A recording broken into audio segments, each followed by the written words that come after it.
The deputy at the gate checked his watch at 5:11 that morning and figured he had time to finish the job before anybody in the house woke up enough to cause trouble. He had the padlock in one hand and the court order folded in his shirt pocket when the porch light came on behind him. A woman appeared on the steps in barn boots and a canvas coat thrown on over her nightgown, carrying what looked, in the dark, like a banker's box held against her hip the way another woman might carry a child.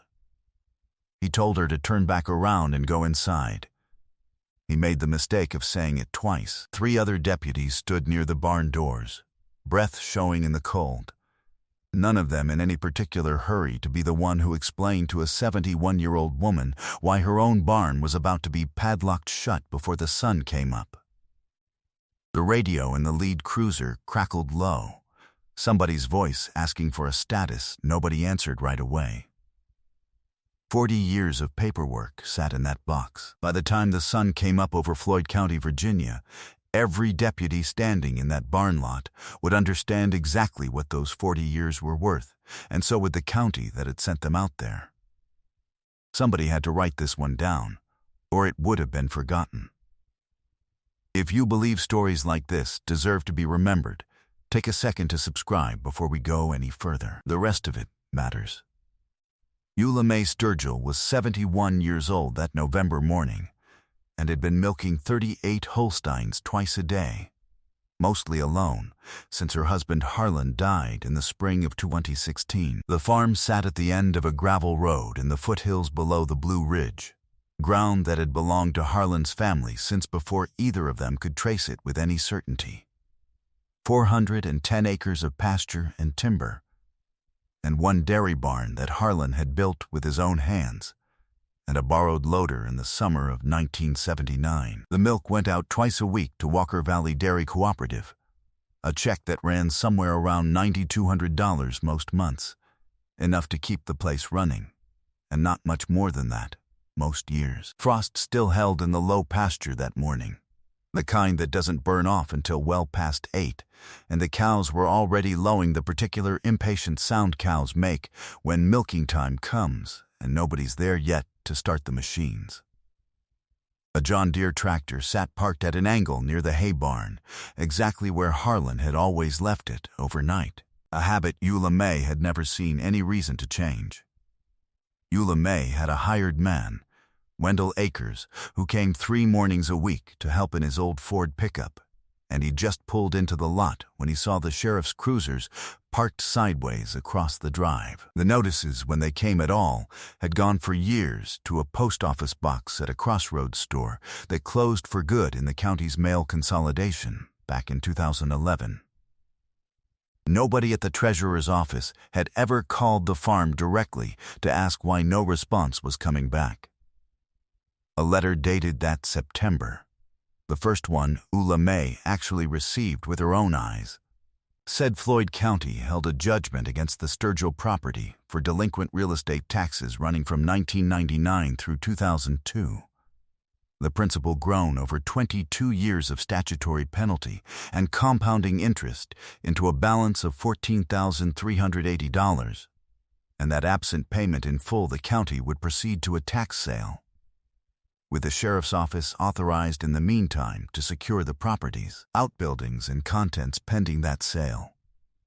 She had called the Commissioner of Revenue's office 3 times that fall. The first time, a clerk read the balance back to her, slow, the way a person reads a number off a screen they trust more than the voice on the other end of the line, and told her, "Ma'am, the system shows what it shows. I can't change a number that's been sitting there 20 years on my own. Say so." The second time, she asked them to check the actual paper ledgers from those years, and was told the office had moved to digital records back in 2003 and didn't keep the originals on hand anymore. The third call, made the Tuesday before the deputies showed up, she asked to speak to Gary Scheller himself, the Commissioner of Revenue, and was told he was in a meeting and would call her back. He never did. Not out of meanness, most likely. Just a man with 40 other accounts on his desk, and no particular reason that week to believe hers was the one worth pulling out of the stack. Garnet Webb, who'd bought eggs off Eula May's roadside stand every Saturday for the better part of 19 years and never once shortchanged her a nickel, would say later he'd driven past that morning on his way to work and seen the cruisers, and figured somebody'd had a break-in overnight. He didn't stop. He had no reason yet to know any different. Gary Scheller, the Commissioner of Revenue, was not a man inclined toward cruelty, and nobody in the county would have described him that way. He had a printout that traced back through a digital ledger that had run without apparent trouble for over 20 years. He had no particular reason to doubt a system that had never once, in his own experience running it, been wrong about anybody else. A sheriff's sale on the property, had it gone forward, would not have stopped at the unpaid balance itself. Virginia law allowed the county to recover its costs first. Then the judgment, with whatever remained going to the owner, and a parcel like the Sturgill place, 410 acres with a working dairy on it, would have drawn buyers from well outside the county, the kind of buyers who saw good pasture in a paid-off barn and not much reason to keep either one running the way Harlan had built it to run. Eula May understood that math without anybody spelling it out for her. A barn padlocked for 30 days, with 38 cows inside it needing milking twice a day regardless of what any court said, was not a problem that could simply wait for a hearing date on somebody else's calendar. 30 days of unmilked or improperly milked cattle wasn't an inconvenience. It was the kind of thing that could cost a herd outright, cow by cow, long before any judge ever got around to looking at the file again. She'd been up since 4:30 that morning, same as every morning, putting coffee on in a kitchen that had been quiet in a particular way since 2016. A quiet she'd mostly made her peace with, except on mornings cold enough to remind her there'd once been a second set of boots by the door. She'd heard the cruisers come up the gravel a few minutes before 5. The engines too quiet and too careful to be anybody she knew dropping by. And she'd known, the way a person sometimes just knows, that whatever was happening wasn't going to wait for daylight to be reasonable about it. What the county's printout did not show, because nobody had ever gone looking for it, was the tin box Harlan Sturgill had kept on the top shelf of the farm office closet since the day they took over the place from his father in 1979. Harlan and Eula May had married in 1978, the year before he built that barn, and she could still describe, if asked, the particular way he used to stand at the courthouse counter every November, hat in hand, waiting his turn behind men half his age who didn't bother removing theirs. Harlan believed, the way some men believe in Scripture, that a man who couldn't prove he'd paid a debt hadn't really paid it, not in any way that mattered later. And so for 37 years he had walked into that courthouse himself every fall, paid the tax bill in person, and folded the stamped receipt into that tin box rather than trusting it to a filing cabinet that might burn, or flood, or simply get misplaced by somebody who didn't care the way. He did. He never explained the habit much beyond saying that paper outlasted people's memory of what they meant to do, and people's memory of what they meant to do was about the least reliable thing he'd ever come across in 60-some years of farming. Not bitter about it. Just careful, the particular careful of a man who'd watched his own father lose 11 acres in the 1950s over a tax bill nobody could later prove had ever been paid one way or the other. He died in March of 2016, on a Tuesday, of a heart that had been failing slow for over a year, and Eula May kept the habit going after he was gone, the same walk into the same courthouse window every November. Though by then the receipts had started coming printed instead of handwritten, and the woman behind the counter had changed twice, without the ritual itself ever changing at all. Eula May set the box on the tailgate of Wendell's truck under the yard light and went through it the way she'd watched Harlan go through it 100 times before, fingers moving fast over the tabs he'd labeled by hand decades earlier in pencil, that had faded but never quite disappeared. The box smelled the way it always had. Old paper and the faint trace of pipe tobacco. Harlan had quit 20 years before he died, but that had somehow never quite left the tin. She is 71. For a moment, going through that box in the cold, she is 29 again. Standing at the same courthouse counter beside a younger Harlan, watching him fold a receipt into his shirt pocket, the way some men fold a winning ticket, careful, certain it would matter someday, even if nobody else thought so. She checked the year on each receipt against the light. She checked the stamp. She checked her own memory of paying it against the paper in her hand, and the paper, every time, agreed with her. She found 1999. She found 2000. She found 2001 and 2002, the 4 years the county's letter named directly, each one stamped paid in full by the Floyd County Treasurer's office.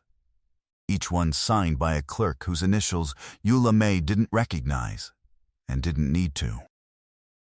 Receipts right there, plain as day, she said to Wendell, holding the 4 slips out flat in her palm. 4 years, $268, 14 and $274, 40 and $281, 90 and $287.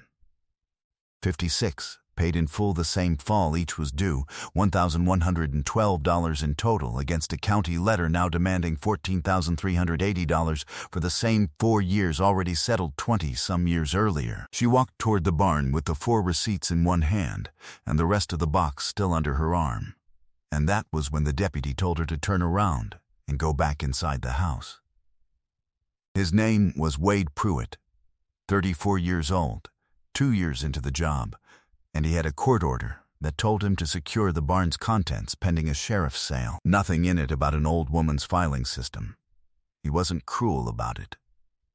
He'd grown up 2 townships over and knew who the Sturgills were the way most people in that end of the county did, and some part of him plainly didn't want to be standing where he was standing that morning. He had his orders anyway. He wasn't following them blindly. Not exactly. Or maybe he was. The particular way a man does when refusing to enforce a piece of paper isn't really a choice that's been offered to him. Deputy, Eula May said, I do not owe this county $1 for the years on that letter. And I can prove it standing right here. Wendell stood a few feet back, arms crossed against the cold, watching the way a man watches something he already half suspects is about to go his way. He'd known Harlan Sturgill for over 30 years, had stood beside him at that same courthouse window more than once, and he'd never once seen the man walk away from that counter without a receipt folded into his pocket. Pruitt looked at the 4 slips of paper in her hand. He looked at the padlock still hanging open from his fingers. He looked back toward the road, like the answer to the problem might be sitting out there somewhere past the mailbox. Not unkind, not certain, either. Just a young man standing in a cold field at 5:30 in the morning, holding a piece of legal authority that had just met a piece of paper 22 years older than his own driver's license.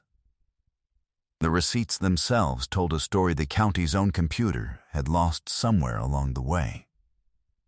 In October of 2003, when Floyd County moved its tax ledgers off paper and onto the new digital system, a clerk entering parcel numbers by hand had transposed 2 digits on the Sturgill account, merging it in the database with a separate parcel belonging to a cousin, Estelle Sturgill, who owned an unrelated half-acre lot across the county line and had, in fact, let his own small tax bill go unpaid for several years before selling the lot off in 2005.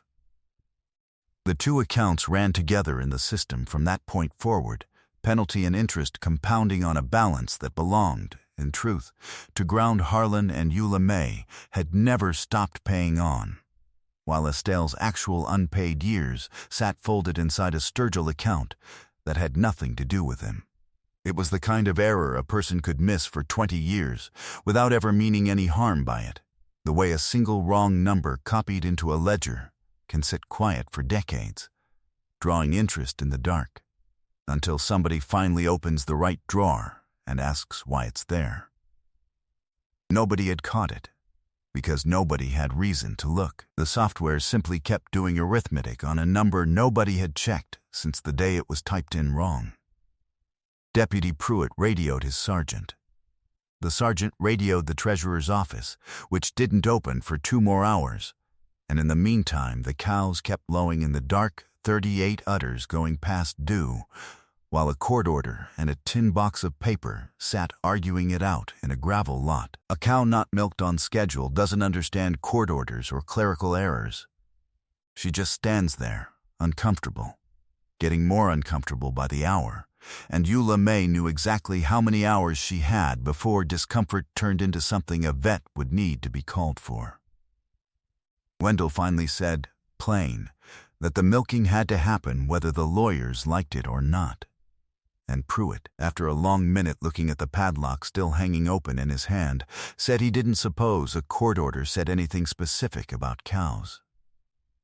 He let them through. The de Laval milking system Harlan had installed in 1991, second-hand even then, started up the same way it had every morning for 30-some years.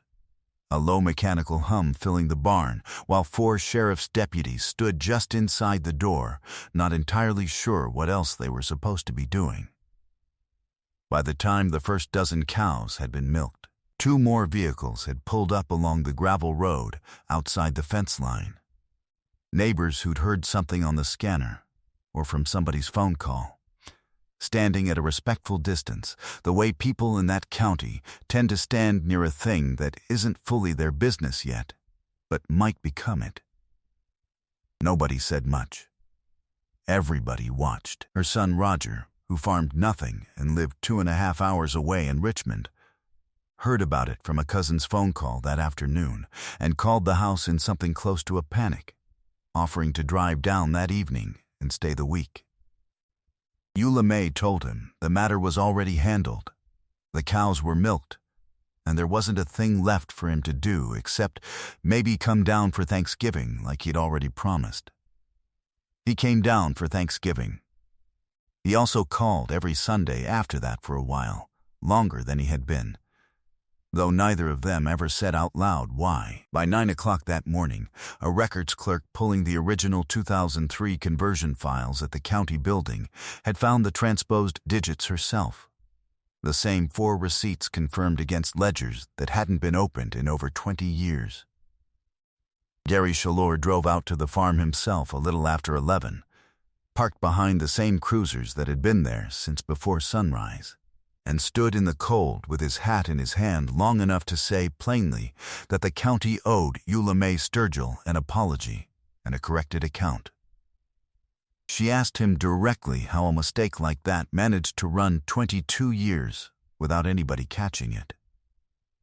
He told her he honestly didn't know. He said it like a man who meant it, the same way Harlan used to mean things he said standing at that same courthouse counter, and Eula May found, somewhat to her own surprise, that she believed him. The county voided the $14,380 balance within the week, corrected the parcel record, and issued a formal letter of apology that Eula May folded into the same tin box, behind the 4 old receipts, where it has stayed ever since. Word moved through that end of Floyd County the way it does in a place that size.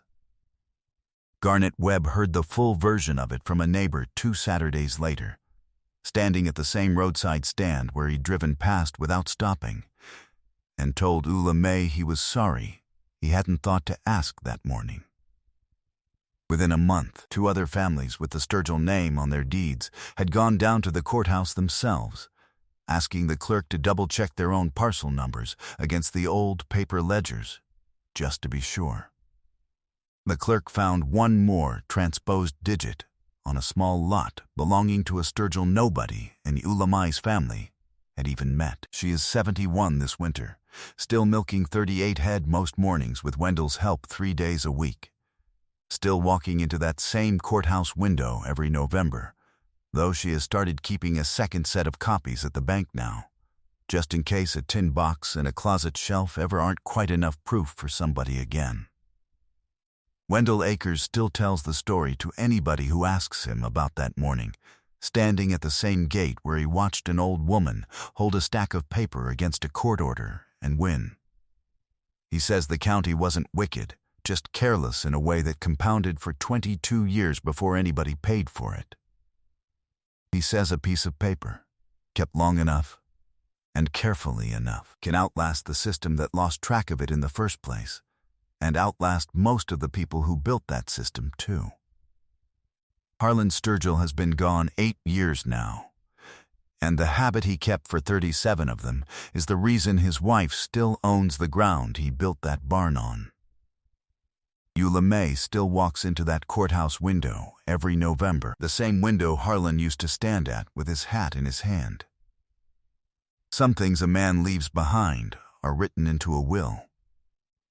Some things he leaves behind are just a box of paper on a closet shelf, and a wife who never once thought to throw it away.